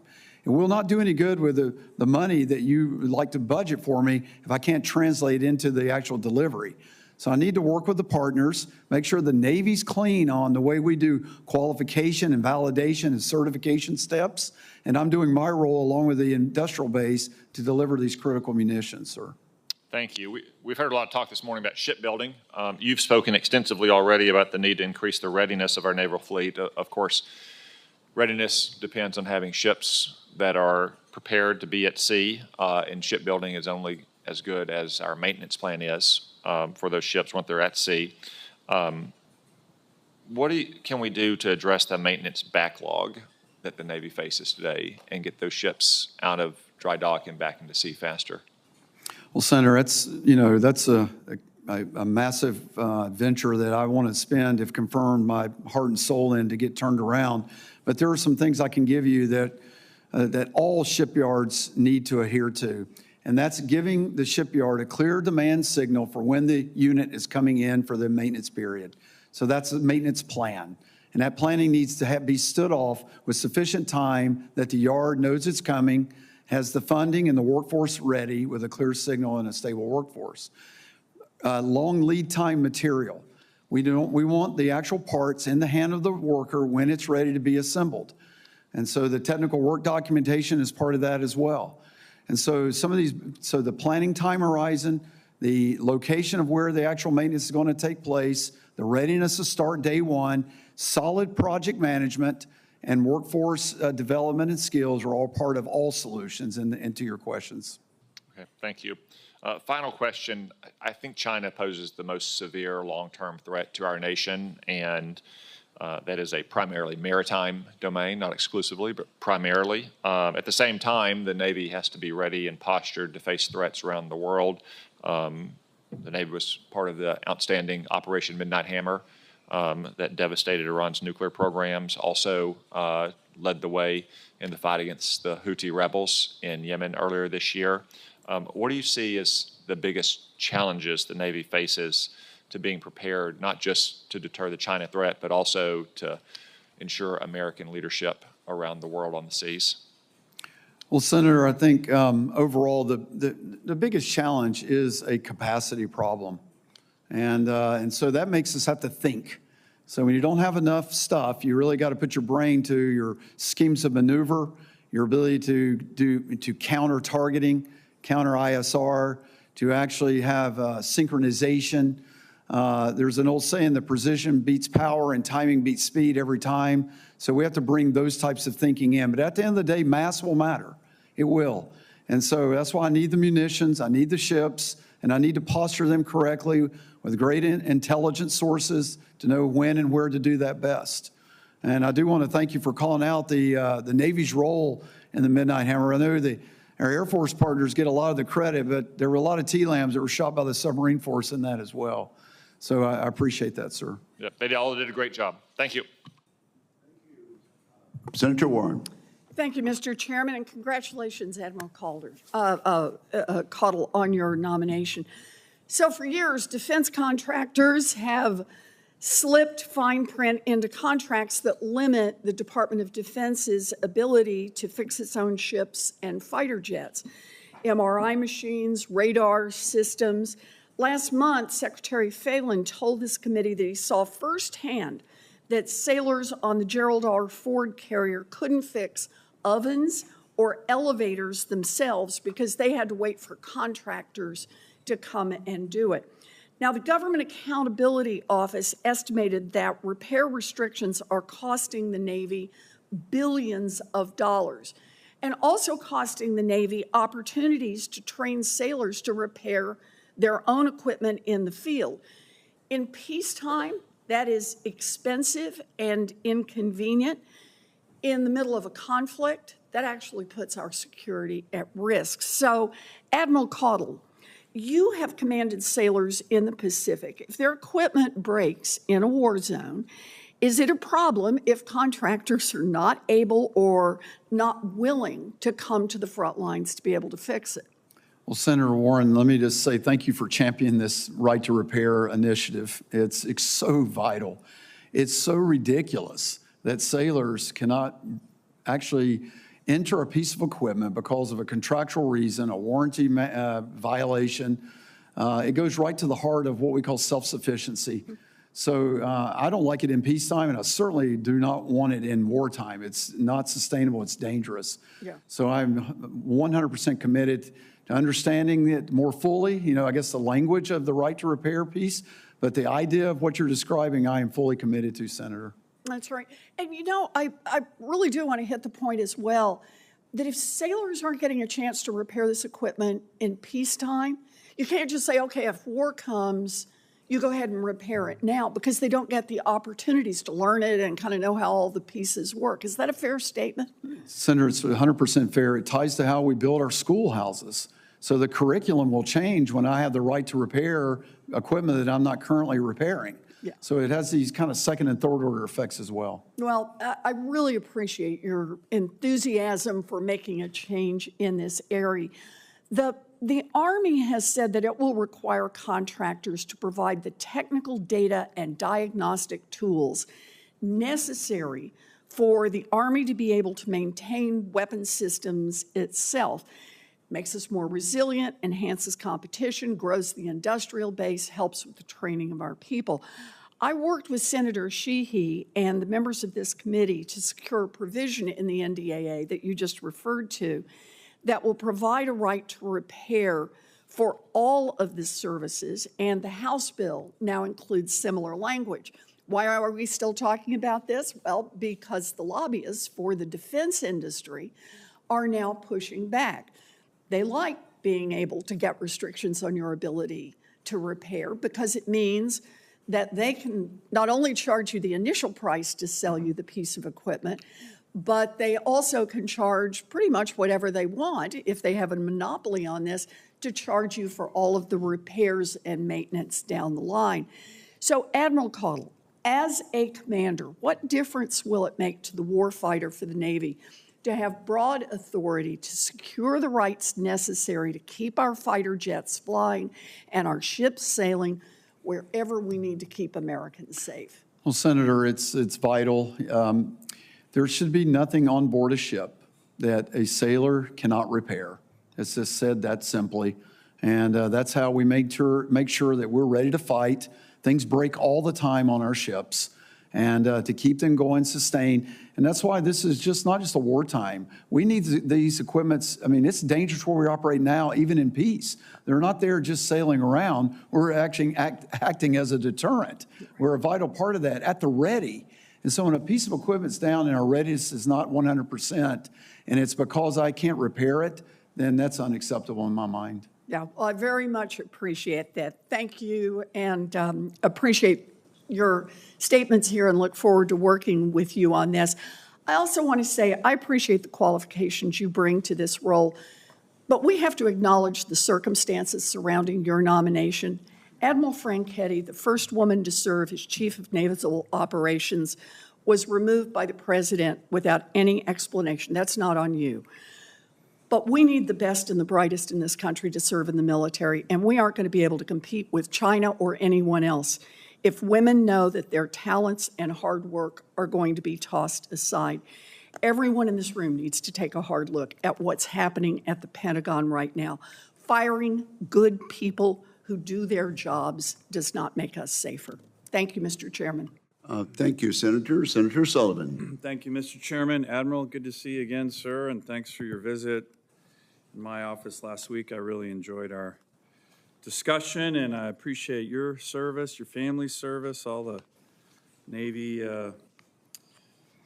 team that you're part of, so thank you to everybody here. I want to follow up on the Senator Reid discussion on 31 amphibs and the 3.0 MU. I think it's an area where there's a little bit of a disconnect in this year's NDAA. We have conference report that tasks the Department of Defense, Vice Chairman of the Joint Chiefs, to work with you and the Marines on defining that requirement in the amphibs that we talked about. You know, the law is 31 amphibs. I was very involved in writing that. The language about temporarily unavailable, I think the acting CNO in his testimony here a couple weeks ago stretched that definition really, really far. We're tightening that definition up in the NDAA this year to make sure you can't have a temporarily unavailable ship that's been in dry dock for 14 years to qualify as one of the 31 amphibs. So you and I had a good discussion on that. Could you give me a little bit more of your thinking? I know you just talked about it with Senator Reid, but the combatant command demand signal on the MUs is very high. We want the Marines to be out there deployed, forward deployed, as a really important force projection capability of the United States. Can't do it without the amphibs, but we need time to get to a higher number. You and I talked about that. What are your thoughts on that, Admiral? Well, Senator Sullivan, thank you for a couple of sessions we've got to have together. Sir, I've enjoyed our time. The 31, I just want to state for the record here that that's the law, and I will comply with that, no question. And I am also committed to delivering the most combat power with my good friend Eric Smith that 31 will deliver. And we have had challenges in our amphibious readiness. I've been part of the comprehensive review of that with Admiral McLean, who's our Surface Force Commander. There's a lot of things that are in that report that we need to do to get that amphibious fleet healthy, and I'm committed to that as well. Most of that deals with maintenance and part support, and there's a bit of expertise that I need to improve on as well. So to the 3.0 part about that, I consider that to be a commitment that I have with Eric Smith. I can't deliver that today with the readiness that I have. That's his requirement that he needs to build his force structure assumptions. And so I recognize that. And he and I have talked about that. And going forward, it's my goal to actually put the effort and energy in to deliver the most our amphibious force can do. It's an important role, and I'm committed to it if confirmed, sir. Great. Thank you on that. A couple weeks ago, the SecDef was testifying here. He had received an inspired question by our chairman about the Department of Defense meeting congressional intent when it comes to spending, particularly on the $150 billion in budget reconciliation, where this committee very much focused on a lot of things relating to the Navy, a massive $29 billion expenditure for shipbuilding and the maritime industrial base. We also provided the Navy billions in other expenditures, munitions we've talked about, support infrastructure upgrades, including in places like the Arctic and North Pacific. By the way, I showed you that chart in my office, Russian and Chinese incursions in the North Pacific and the Arctic. We got to update that chart. Last night, the Russians were again in the Alaska ADIZ. Our military did a great job of intercepting them. But will you commit, like the Secretary of Defense did, to fully understand the congressional intent behind these budget reconciliation expenditures for the Navy and following our congressional intent on the spending of the very significant funds that we just passed in the Congress? Senator, I not only commit to it, but if confirmed, I will advocate that it's spent in that way. Right, thank you. Finally, back to shipbuilding. Again, want to compliment the chairman here on his leadership. CRS put out a report, Congressional Research Service, called the Navy's in the biggest shipbuilding crisis, building, maintaining, and manning ships in almost a half a century. That will be a huge priority of yours, I know. The fleet this year with regard to China is surpassing 400 ships. That's 120 ships bigger than our fleet. I recently saw the 1984 through 1988 Reagan 600 ship buildup. I'd like to submit this for the record, Mr. Chairman.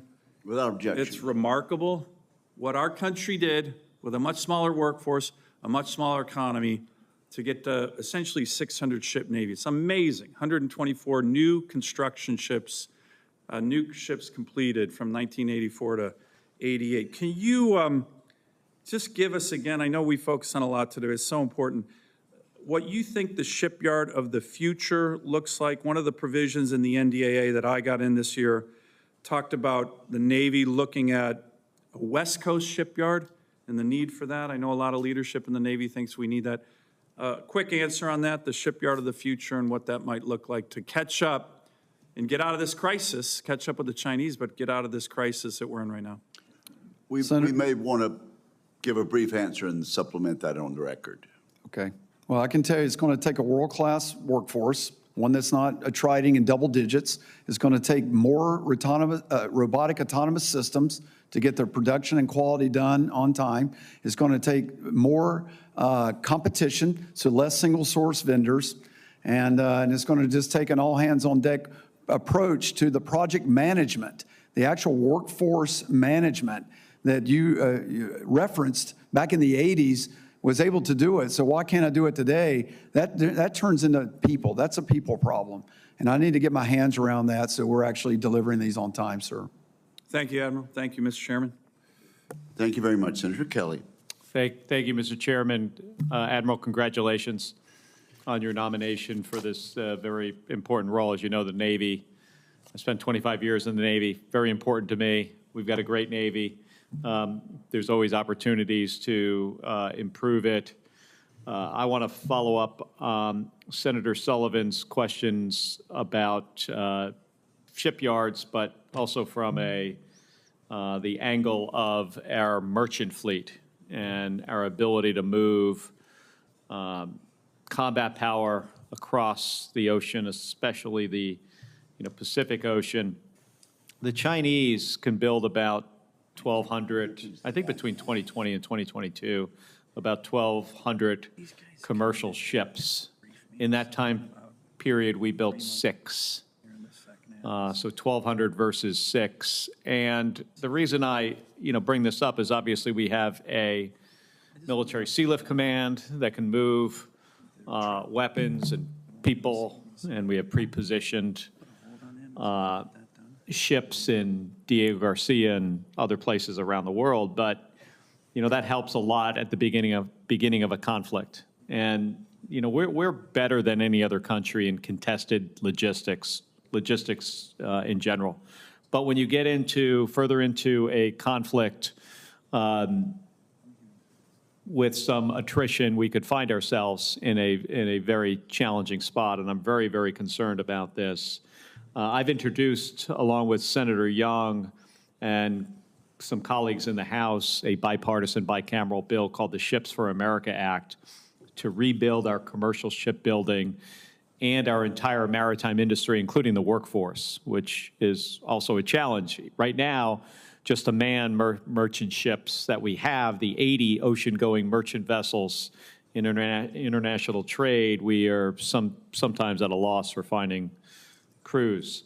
So, Admiral, if confirmed, what steps will you take to ensure that our industrial shipbuilding base is ready for competition and crisis and conflict?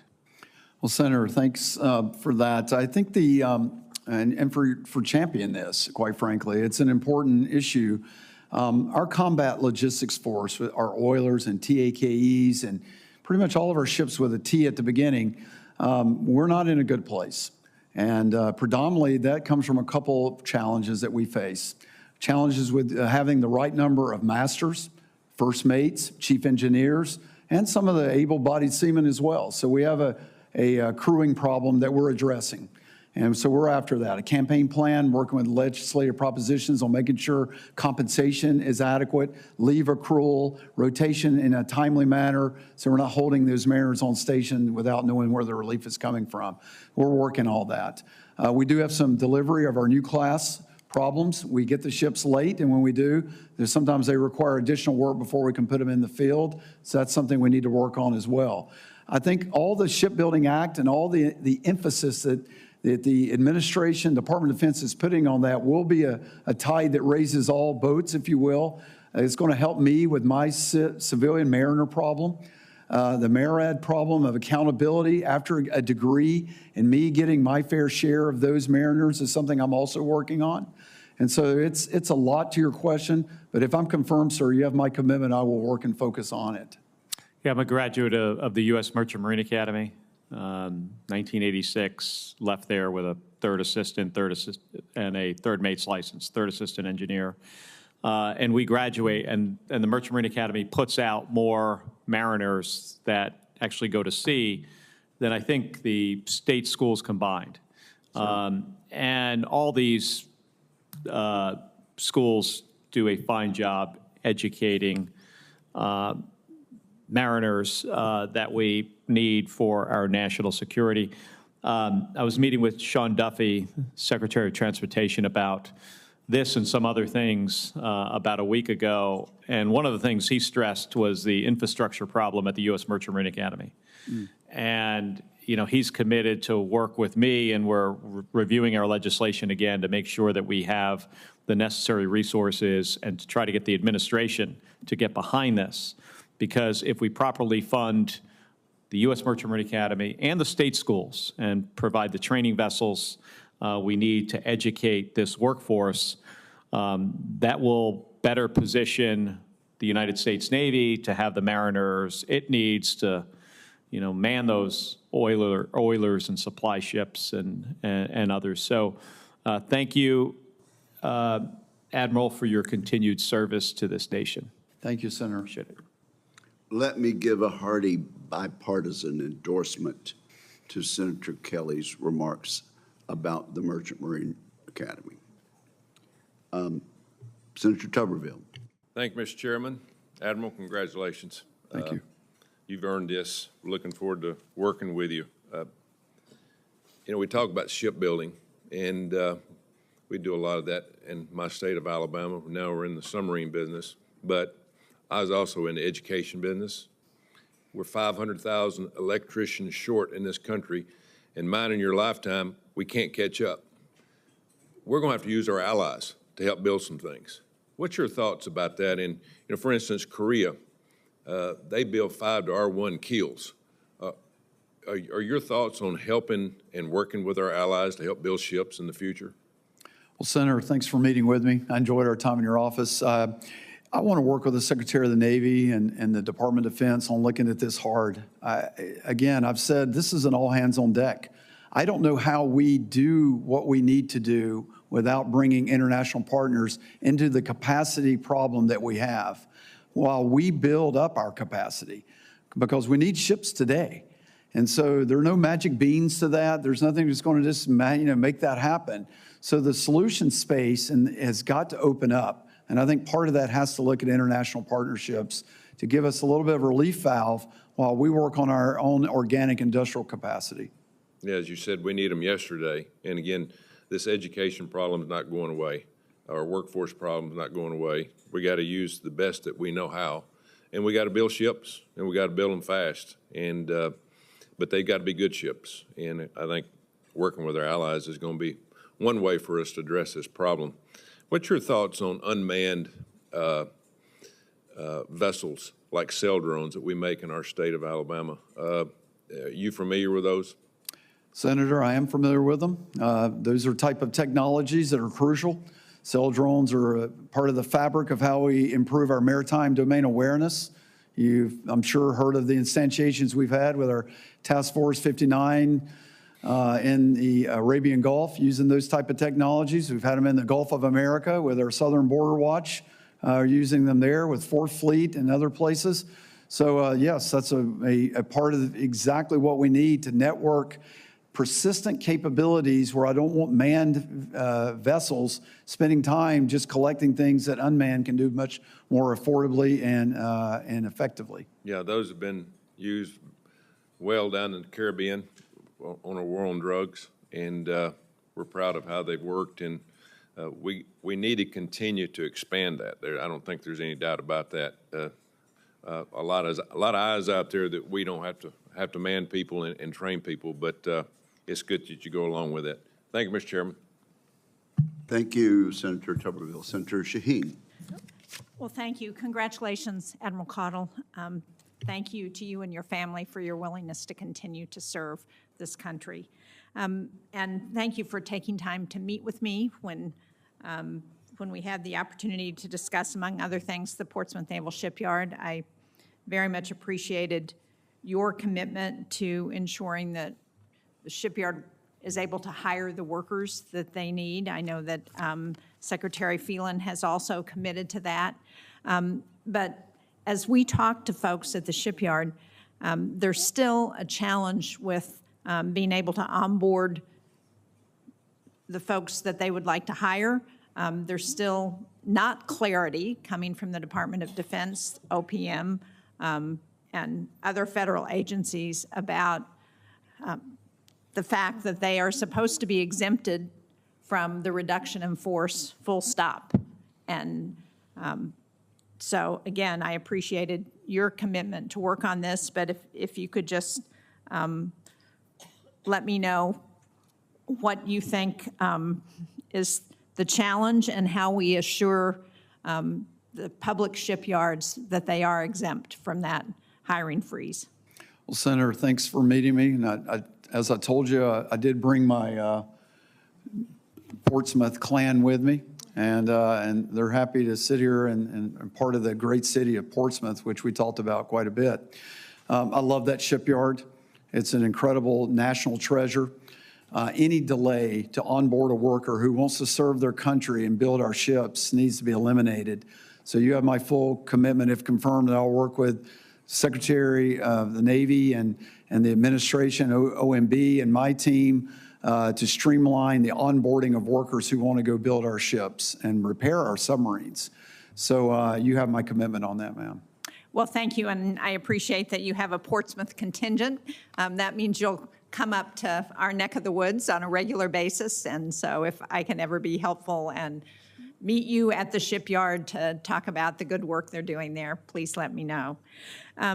We also talked about the shipyard optimization, infrastructure optimization program, and some of the challenges that it's had. Obviously, the Portsmouth Naval Shipyard is as the first to have the SIOP program is doing great work, but there are competing priorities at the 4 public shipyards for those SIOP funds. So can you talk about how you think about those priorities and how you will evaluate those competing needs that each of our shipyards have?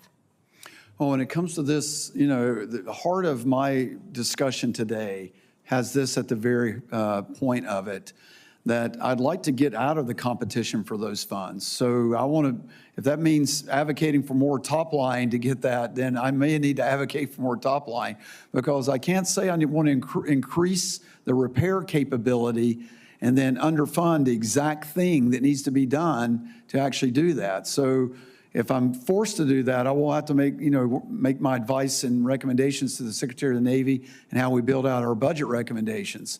But I'd rather just make sure that we are fully funding the SIOP program lines so that we're not faced with that. There is nothing more crucial than Portsmouth's operation up there of what they're doing with the super flood basin, and the refueling docks there to actually refuel the Los Angeles class submarine needed to add capacity to our submarine force in a period of time when I'm trying to get back to 2.0 per year of Virginia class. These Los Angeles class refueled play a vital role in bridging a trough that plays an important role to our overall defense strategy. So I'm committed to prioritizing to the extent I can Portsmouth's venture up there to make sure that project is not delayed because of the nature of that work being so vital. Well, thank you. I appreciate that, and I share that view. So with that in mind, can you talk about the challenges that it presents for the Navy as you're looking at these competing priorities and you're trying to fully fund your request, what a continuing resolution does to your efforts to ensure that you have the resources you need? Yes, Senator. Continuing resolutions are highly disruptive, as many have said in this chair, I'm sure has said. It prevents us from having good planning horizons. It tampers with the timing of contracts for maintenance. It prevents me from necessarily having the long lead time materials purchase, so that when these maintenance periods start, I know that I can start and accomplish these in a timely fashion. So continuing resolutions are highly discouraged because it really tampers with my ability to stabilize workforce, have good streams of supply parts, and do all the things necessary that we've talked about in our office call to make sure that we're delivering the submarines on time.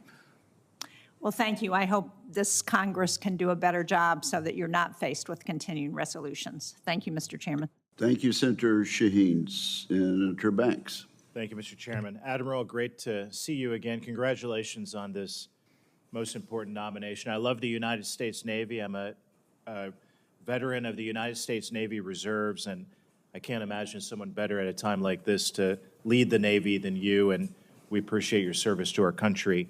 You attended the Crane Naval Surface Warfare Center breakfast on Capitol Hill a month or so ago. You're familiar with Crane. You've been there before. It's very important to the great state of Indiana. It's the third largest Navy base in the world, and it happens to be landlocked in southern Indiana. Can you talk about it and its importance to the U.S. Navy and to our national security? Well, Senator, thanks for our meeting, and thanks for advocating for Crane. It is a jewel. It's such an inherent part of our combat systems, our strategic systems programs. As I spoke at the breakfast, and I was honored to do that, and I learned more about Crane in the preparation for that, of what it does for electronic warfare, for spy systems, for Admiral Wolf's strategic systems programs, and as part of his role for conventional prompt strike, and his role in developing other nuclear weapon capabilities. So I think as we talked a bit about, I'm not sure a lot of people know what happens there because it is in its position, but you have my full commitment to make sure that Crane gets the prominence it deserves because it is a world-class organization. It would be great to have you come back and visit after you're confirmed to see how far Crane has come since the last time that you were there, and I hope to host you when you come back in your new position. Can you talk about what Congress can do to further support the programs that are happening at Crane? Well, I think it's important that they tie directly to our modernization programs. So when in our Navy budget, when we're trying to modernize our capabilities, those funding lines need to make sure they're whole, because where that world-class work on making sure those extraordinary, exquisite systems that are part of our Aegis and spy radar combat systems, as example, our self-defense, active defense systems for our surface ships are all done there. They tie directly to our point defense, to our offense. And so when we modernize the ship and we want to put the best kit in the world, when I'm already constrained in capacity, we can have no chinks in the armor that work is done. And the professionals at Crane are part of that, Senator. I want to work with you on that to support the important work that's going on there. You've talked today a great deal already about shipbuilding and how we have to do better to build ships faster and to build them more cost efficiently. In the big, beautiful bill that we just passed, the reconciliation bill, it included $450 million for autonomy and AI in naval shipbuilding. How can commercial AI software help speed up shipbuilding and make our shipbuilding workforce more effective? Well, Senator, I think we're just on the tip of the iceberg of leveraging it. So when you think of the thousands of work documents that have to be processed to build a ship, and what large language models can do that much more effectively than humans can do, by just using the volumes of records we already have as the data source, that's one area. AI can go in and look for trends, can find bottlenecks, can actually examine large volumes of data much more effectively than humans can do, and so that we can attack things that are slowing us down. AI can actually drive robotic systems in the production so that the assembly lines and the areas for production welding and other things that are being done with autonomous systems are optimized. So there's just countless ways that this needs to be incorporated, and I think our yards need to embrace it more. That's going to take workforce development to get the right people there and to make sure that we can deliver that type of capability in those yards. What are the downsides to deploying AI to speed up the shipbuilding process? I see no downside. There's often a narrative that it takes the place of jobs. I don't agree with that. I think it shifts to jobs. We want workers to get trained in different areas to oversee the algorithms, help develop those. It still has to be managed and overseen, and the production part of that still requires high-quality jobs. So I don't see a reduction in it. I actually see an increased opportunity for more workforce. I completely agree and fully support your nomination. You're going to be a great CNO. I look forward to working with you. Thank you, Mr. Chairman. I yield back. Thank you, Senator Banks. Senator Rosen. Well, thank you, Chairman Wicker, for holding this hearing. And thank you, Admiral Caudill, for meeting with me this week. We had such a great conversation.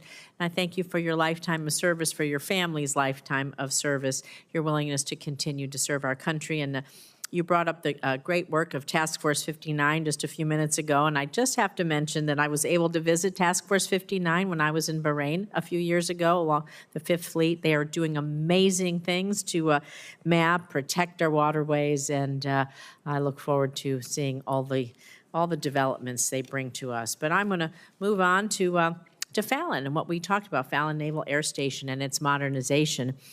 Because as we talked about in our meeting, Nevada is proud to host Naval Air Station Fallon. It's home to Top Gun and our nation's premier carrier Air Wing and SEAL training centers. And I was also corrected by a Marine earlier this week who said, don't forget to talk about the Marines that train there too. So the Nevada delegation worked closely with the Navy, federal agencies, tribal governments, local stakeholders for years to secure the Fallon Range Training Complex modernization in the FY23 NDAA.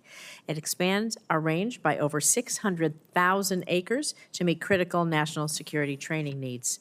And so now the Navy's moving forward with modernization. I again want to underscore the importance of fully meeting the legal requirements that grazing permit holders will no longer be able to use this land, that they receive their full and complete compensation for a lifetime of losses. And unfortunately, the initial payment offers to the ranchers on the B-16 range have fallen well below their expectations and estimated value. Appraisals must not only consider land value, but also FSA loans, groundwater access, and a lifetime worth of lost business itself. Permit holders' grazing losses should be treated as a complete loss, not a buyout. This means, for example, valuing heads of cattle at the full market rate over time. So, Admiral Caudill, if confirmed, will you commit to reviewing, reassessing the Navy's payment offers on the latest input that the team in Northern Nevada has received from many departments to ensure that the permittees are making whole and that we calculate this value over time? Well, Senator Rosen, thank you for our office call. And Fallon is another national treasure. I get out there at least once a year, if not more often. They do certify our air combat and strike fighters to the world-class fighters that they are. In fact, I've had several of the Air Warfare Development Center commanders have worked for me, so I have a little touch of an imprint out there. What I committed to you in the office, and I will again here, is a transparency in this process.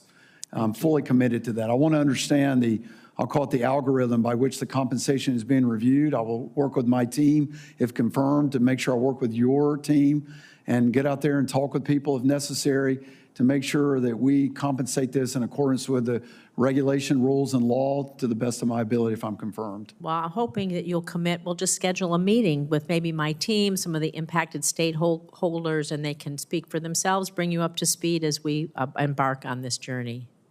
Thank you. I commit to that. Perfect. Thank you. Fallon Housing, we talked about the remoteness of Naval Air Station Fallon. It's a major asset. It provides all the training range that space needed to ensure the fleet is deployable and operationally ready. It's been designated as a remote duty installation since 1989, and a lot of quality of life challenges as many folks have to live in Reno or Carson City, well over an hour away. And it's actually the only naval base in the continental U.S. designated with a critical housing shortage. And so it's really, really challenging as you're going to grow, expand the range, and you need not only military housing, but civilian housing as well. We know that you're going to enter into a public-private venture to build 172 new homes in Fallon, but we need more infrastructure, water treatment plants, and other things. And so will you commit on updating me with the status of this project? And also, in order for all of us to go forward, we have to talk about infrastructure like the wastewater treatment plant, and hoping we could schedule a meeting to discuss that as well. Senator, yes, I commit to all of that. Thank you. Growing, you have to have all the pieces and parts in order to grow. And so we just have to continue to keep pace with the infrastructure. And the last thing I'm going to get in quickly, we talked about the Sheckler Reserve outside the Fallon Naval Air Station. It's experienced frequent flooding over the past decade. It floods our B-16 range, and it renders training. It just can't happen when it's flooded. And so the Bureau of Reclamation owns the reservoir, but the flooding's on the Navy base. And so again, I think it's just a meeting of the minds to try to get this done, because when it floods, and we've seen flash floods in Texas and other places, Nevada's prone to that, we have to get this done so people can complete their training and their mission, and I hope you'll commit to meeting with me. Thank you, Senator. I will. I'll find out who owns this. Everything's about ownership. We're going to figure that out, And get we'll it figure done. it out. I commit to it. Thank you, sir. Thank you, Senator. Thank you, Senator Rosen. This concludes today's hearing. I want to thank our witness for his testimony. For the information of members, questions for the record will be due to the committee by 12 noon tomorrow, Friday, July 25th, and we are adjourned.